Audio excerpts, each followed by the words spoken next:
Hey guys, TommyBryson here, and the reason I titled this video, "Don't watch this video," is because I know the people that are going to click on this video are probably going to be the long-term team.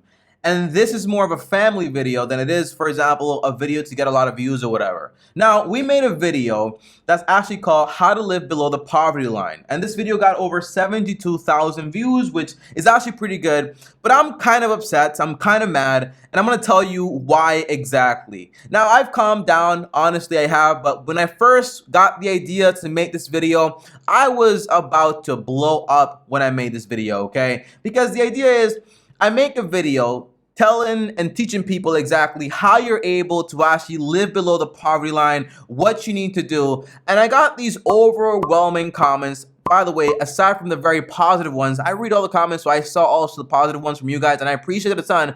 But I'm making this video not for those haters and not for those people that make excuses, but I'm making this video for the long-term team, the people that watch this channel, the content, and some of these ideas can be very easily ingrained in your head if you're not careful. So by watching this video, I hope I kind of keep you away from this mindset, because at one point or another, I was also a part of this mindset of the only reason this is possible is because this guy has this and I can't do it because I don't have that. And if I kept that mindset, I would never be able to achieve anything whatsoever. Now, I'm going to start off with the very first type of comment that I basically got, okay? So the very first type of comment that I basically got is basically, the only reason you're able to live like this with not that many expenses is because basically you're not married and you don't have a girlfriend. And one comment said, for example, just wait until you get a girlfriend/wife, that budget will double. And then I saw a bunch of guys have a bunch of conversations saying, hey, you know, don't worry, he's single, you can't live that lifestyle without a female. You know, my girlfriend cost me $10,000 to $20,000 a year. And in my head, the only question I'm thinking is, what type of woman would marry or be related to any of these guys that think this way? Now, let me explain, guys, okay? Before I started judging these people, I had to put myself in their shoes. And remember, there was a point when I was obsessed about money and finance, and I was like, no, if it's a girlfriend, it takes away from my time, they're a liability, I spend money, and then I had to slow down, okay? I was about to curse there, but let me relax. I had to slow down because in reality, a woman is actually an asset. When a woman enters your life, they can basically add a lot of value to it. And I had to look around me. So I saw, for example, my grandmother. I also saw, for example, my mom. My grandmother added so much value to my grandpa's life to the point where she started 2 businesses. She got another property within the house. They live off the rental, and my grandpa only works because he loves his job. My mom is basically, although she was poor, she was able to build up a house, and whenever she entered a relationship, she added value to the relationship. And my dad, his biggest regret that he always told my mom was basically, hey, if I would have stayed in this relationship, my life would have been a lot more different. My point is, when a good woman enters your life, she adds value to it. Now, for common sense sake, let's imagine this. If I have my budget set out, right, and I spend half my income on my expenses, I save the other half, there are 2 types of women. You have the woman that works and the woman that doesn't. And that's with every relationship, okay? So if the woman works, and she enters this relationship and we're on the same page and she's working, automatically the cost of living goes down a lot more, because the cost of housing can now be turned down by 2 incomes. And although food goes up, utility goes up, in reality, we're still able to save a lot more money. The big problem is that a lot of these guys, they marry women that are not on the same page with them, and in reality, usually are gold diggers or spend all the money, and then that's what ends up happening. And let me not put it on the girls, it's also the guys, because you are attracting those type of women into your life. And you also have the other type of woman that's basically, they don't want to work. And they want to stay at home and do the most important job ever, which is raise kids. There's not a problem with that either. So if a woman comes into my life, I love her and she wants to be married to me, I want to be married to her, and she wants to stay home and basically just take care of the kids, there's not a problem, because that lady, again, if we are on the same page, and why would I marry somebody that I'm not on the same page with? It's so stupid. You pick who you marry, so what is the big discussion here? So she comes to the discussion, the food bill goes up, right? And then utilities goes up, yeah, but housing stays the same. Transportation might go up a little bit because there's more gas, but that's about it. And in reality, if we have kids, she takes care of the kids, guess what? We're saving a ton of money on daycare. So it's kind of like this very stupid question and idea of women are liabilities. They don't add any value. The women in my life have added so much value to my life. And when I had that mindset of everything is money, every dollar has to be this, it's so stupid. And if you're a guy and you have a lady that is not on the same page with you, you don't leave her. You say, hey, this is the page I want to be on. Let's work on this, okay? And you work on it together. But if you're in a relationship and the lady is not on the same page, doesn't want to be on the same page, then you consider, hey, I might have to step away from this if she's not willing to work with me whatsoever. And if you're a girl or a lady or a woman and the guy's like, you're a liability, why are you there?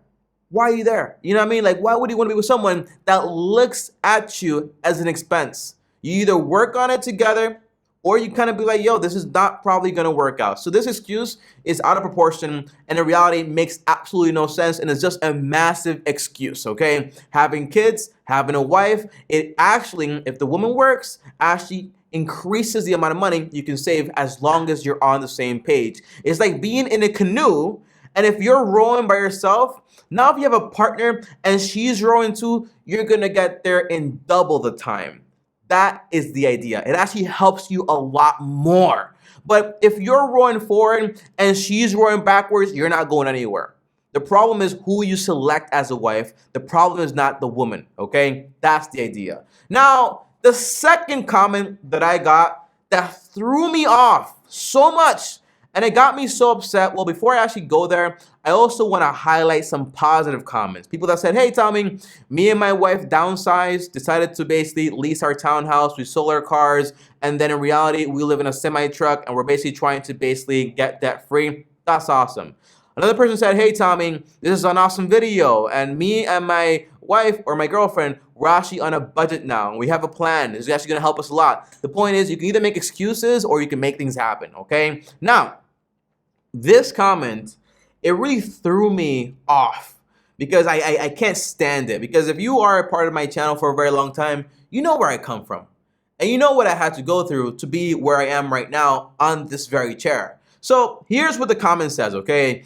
The point is, you had a good income in New York. Poor people don't have this head start and unable to get any capital behind them, so they can't just move somewhere cheaper and make money. You weren't born into poverty, which makes a massive difference. Now, I got so upset when I read this comment, and then my second reaction was to get emotional because I got emotional, because as I was making this video, I had to go back, and I had to go back to example how I grew up and what my story is actually like. So I'm going to share with you guys some pictures here just so you see exactly what I'm talking about. So give me a second. Let me pull everything up here. So I want to show you guys some pictures here. You might see this picture and say, Tommy, wow, you were a cute kid. In reality, this was me dressed with my going out clothes. These clothes were bought for me larger than my size so I can wear them next year because that's how I grew up. We didn't have money at all. And on top of that, this was me, for example, when I got to New York, and you might say, wow, you look dressed up so cool. And this was me with my regular clothes, because with my regular clothes, guess what? This is basically what I wore all the time. I didn't have any clothes. And guess what? Back here, you see dirt, because a lot of the times I was walking around without shoes. And you see me in New York, and you might be like, okay, Tommy, but then you got to New York, everything was good. This was my one outfit that I had to go out with. My one outfit. And I wore the same hoodie basically year-round in high school because I didn't have money to buy a decent coat. On top of that, you might see this again, and this is my grandma. I love this lady so much, and this is where things get emotional for me. But again, I'm wearing the same clothes. They're bigger because we can't afford to get clothes that are basically fitted. So whenever we buy something, we buy things that are basically going to fit us over the long term. And then you look at, for example, my birthday party.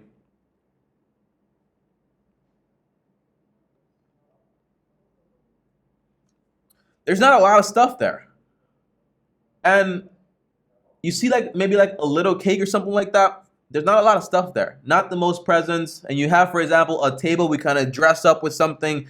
And that's about it. Some balloons. That was my life. I know what real poverty looks like. I know what it's like to come home and there's no electricity for days. I know what it's like to not have running water, to shower with a bucket. I know what it's like to basically eat the staple when it comes to, for example, Dominican food, which is basically rice, beans, and chicken. But on the dish, you mostly have rice and basically beans because guess what? There's not enough money for chicken. I know what that's like. I know what it's like to basically poop outside in a hole because there's no running water in the toilet. That's what poverty looks like to me. And I don't say this to kind of say like, well, if you didn't have this, then you can't say you're poor because again, it's all relative.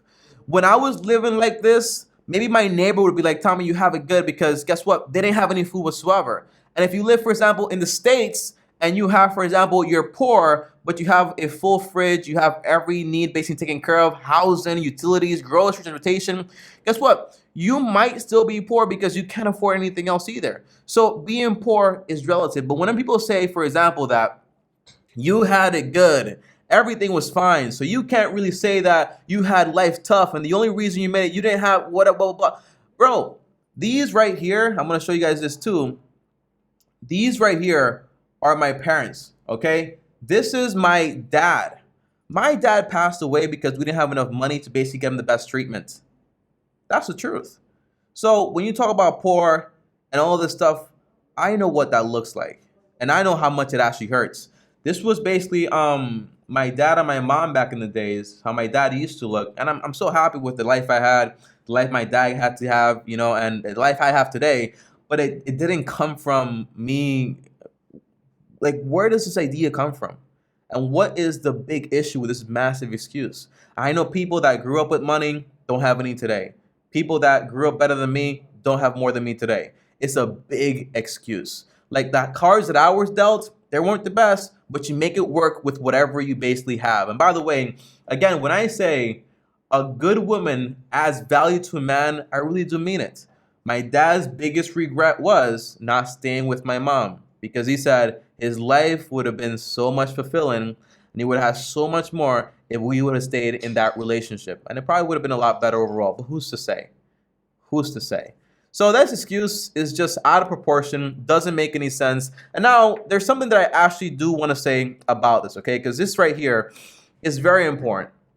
The high income part of this question, you know, because there's this idea that income is going to solve everything. I know people that make more money than I do today that don't live the life I live because they spend all their money on trash. And if you say, Tommy, you had a high income, you were blessed, the answer is shout out to God, but I don't have any handouts, okay? The capital that I got was I borrowed some money from my student loans, which were I still kind of owe. That money, that's where the capital basically came from. The way I got my education wasn't because my mom had money on the side. No, I had to borrow money from student loans, which was a very stupid idea, and I would have never done it. But I took on so much risk. That's what it took for me. It took me, for example, to work and make videos every single day on YouTube for like so that was like almost like 11 years old, to then make some money later on in life. Most people, they won't do that. It took me to do, for example, 3 jobs to start a bunch of failed businesses to actually find the one that works. Most people will not do that. You see, poverty is a mindset. And when you're poor, because I was poor by terms of income since the day like I was like 0 to like 19 years old, the idea is at one point you decide, although I have this relatively low income and I'm poor in a sense, I'm no longer gonna have a poor mindset. I'm gonna make changes in my life to basically go ahead in life. So if the idea is I'm poor, things are never gonna change, I had a rough life. There are people that have, for example, a much rougher life than me, and will look at my life, poop in a hole, a lot better because to actually find water, they have to walk to get water. You know what I mean? So I don't make complaints. I don't make excuses. I don't say my life is better than anybody else. I just don't care about those things. I focus on where I am right now and what improvements I can basically make. So when you hear these comments or you think in your head, this person had it better than me, erase that thought and keep moving forward. And I've had these feelings too where you work very hard, your friend works half as hard, they do twice as better, and you're like, what is going on? Eventually, what you do is going to reflect. No deed goes undone, okay? Now, the third and final comment that I basically had here, Tommy, the only reason this works and you're able to live this way is because you live in Puerto Rico, okay?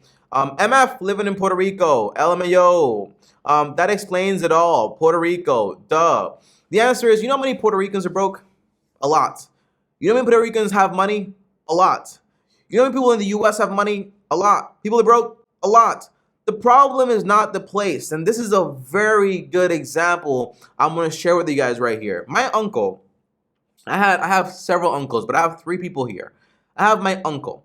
They grew up in this little city vibe thing, right? But it was kind of like very poor. And my uncle chose to stay there with the business and grow it. Today, he became very, very wealthy. My other uncle chose to basically move to the city in Dominican Republic, Santo Domingo, and become a professor there. Today, he's wealthy too. And then my brother, which lives in the city where my rich uncle lives, because he kind of chose to stay there and build a business from there, from the ground up, he lives there and he's poor. And he says the only reason he's poor is because he's not in the US or he's not somewhere else with more opportunities. But the idea is, if where you are, wherever you are, there are people that have done what you want or have what you want, you're able to also do it. So the idea of you're only able to do this because you're in Puerto Rico, what's the point? Like, what does that mean? You know, I could do this, for example, in the US. It would take a little bit more money. I can do this, for example, or a little bit more time too. I could do this, for example, anywhere. The point is just do what you got to get done and stop complaining. Now, there's also this comment that I saw. I just think moving to other countries, especially places like Puerto Rico, is bad for the people that already live there. Their own people can't even afford homes, and there's a public outcry to get Americans to stop doing this. Now, this idea can sound kind of crazy, right? Because the idea is, well, people with money come to a place, they buy homes, they rent homes, raise the prices, now people can't afford to basically live there. Now, this is called gentrification in a sense. This happens in the US too. This happens everywhere. So before we came to the US, for example, we had Indians there, right? Then we came in there. On top of that, migration is a natural part of life. Capitalism is, well, not normal. We kind of did it. We invented it. But capitalism plays a big part in it. If people move to a place with money and they spend money, that helps the economy. If people move to a place and they invest money, they hire people, that helps the economy a lot too. It kind of brings up the entire place. And although some people will be, for example, won't be able to afford certain places, it's impossible to live in an economy where no one can afford anything, because if no one can afford it, the supply kind of goes like unused. Supply goes unused, the cost kind of goes up of that. Doesn't make any sense. So supply and demand always have to be kind of in balance. So that kind of works out. So although I bought a home here in Puerto Rico, I paid $130,000 for this home. I remodeled it. And in reality, guess what? There were homes that were going for 50, 60, 90, 300, 500. There's always a market for people to actually buy things. There were places that were renting for $3,000, $5,000. I rented for $700, okay? There's always competition with things, okay? So my point is, all of these excuses, all of these reasons to why things can't work, whether, oh, you're married, you don't have any kids, oh, you didn't grow up poor, or you live in Puerto Rico. And then when you answer all these questions, guess what's going to happen, guys? There are going to be more questions. There are going to be more excuses. There's going to be more reasons to why this can't work. The idea is this. If you're watching this video and you made it all the way here, well, I know you're a part of the long-term team. If you heard that name before and you know what it means, you know what it means. But if you haven't heard that before, it's people that have a long-term mindset and understand that, hey, Tommy, although you sacrifice so much to get to where you are, to have this very high income or whatever, and I might not be willing to do that, or I have this skill that pays me $40,000, $60,000, and I'm willing to actually stay there and I love my job, I'm going to get there too. And I might get there, for example, 2, 3, 4, 5 years slower, but I'm still going to get there. That's the idea. You know what I mean? So it doesn't matter when you get there. What's the rush if the end to life is basically, we're not going to be here anymore? My point is, you can get things done also. You know what I mean? That's the idea. Guys, I'm sorry, man. I feel like I kind of went a little crazy on this video, but I had to get it done. Because if I'm being honest with you guys, I had the mindset before where my girlfriend was an expense. I had the mindset before where, well, they only did that because they have these opportunities and I don't have those opportunities. I had the mindset before, well, they're in LA, so they have more opportunities to do this, or they live down there, so that's what. It's all BS. You do with what you have. If you can't change circumstances, you got to make changes either way. You know what I mean? So that's the idea, guys. Thanks for watching. I hope this video actually helps you in a way. And what I wouldn't want to do is make it a rant. I wanted to have value in here, and that's why I made it the way I made it. This video is for the long-term team. If you're watching this video and it's your first time watching it, you're a part of the family now. If you agree with this stuff, okay? Oh, and by the way, I also saw comments about how the US is so bad, the taxes are so high, blah, blah, blah, blah, blah. People are successful with a lot. The US is one of the best countries to live in. The reason I left is because I wanted to make a big sacrifice in order to get to my goal a lot faster. There's nothing wrong with the US whatsoever. I love the US. I love Puerto Rico. I love the Dominican Republic. All this idea of the place where I live, it doesn't work. It's just keep going. As always, thanks for watching. Long-term team officially out. Peace.